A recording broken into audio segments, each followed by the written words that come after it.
good evening. By the way, my name is Janet, 32 years of age.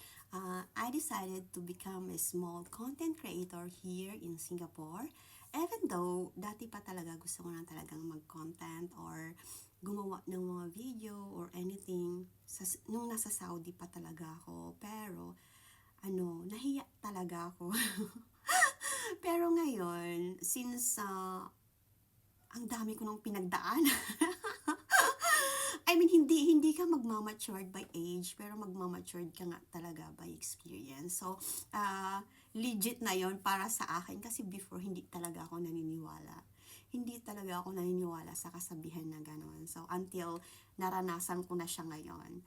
So, yun nga, I decided na i-content or mag-content ako ng mga motivations or something like that na kung ikaw hindi ka na masaya sa trabaho mo, I mean, hindi lang naman dito sa Singapore actually, sa ibang country, kahit nasa Pilipinas ka, totally, pag hindi ka na masaya sa trabaho mo, of course, maghahanap ka ng ibang trabaho na magpapasaya sa'yo. Kasi it doesn't mean naman na magstay ka, magtiis ka. Although karamihan naman talaga sa ating mga Pilipino ay mahiling magtiis. Pero, pag alam mong hindi ka na masaya, yung naapektuhan na yung well-being mo, sa sobrang stress mo, syempre magkakaroon ka ng depression, anxiety, which is hindi na yun maganda. Syempre, protektahan mo din yung well-being mo. Hindi pwedeng kailangan mo ng trabaho, kailangan mo ng pera. So, hindi yun maganda na para sa'yo. So, here's my advice for you na kung nasaang sulok ka man ng mundo, especially here in Singapore, kung ikaw ay isang helper na hindi okay ang employer mo, hindi okay yung boss mo, mag-isip ka na at umalis ka na sa sitwasyong hindi mo deserve.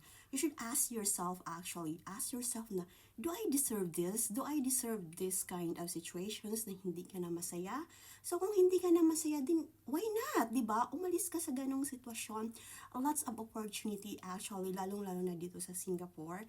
Kung andito ka mismo sa Singapore, lots of opportunity na you have to change your boss, lots of interview na pwede mong gawing maggawa ka ng mga CV or anything, research ka through online, madaming yan, at syempre mag-pray ka na mapunta ka sa magandang employer na kung hindi maganda ang sitwasyon mo.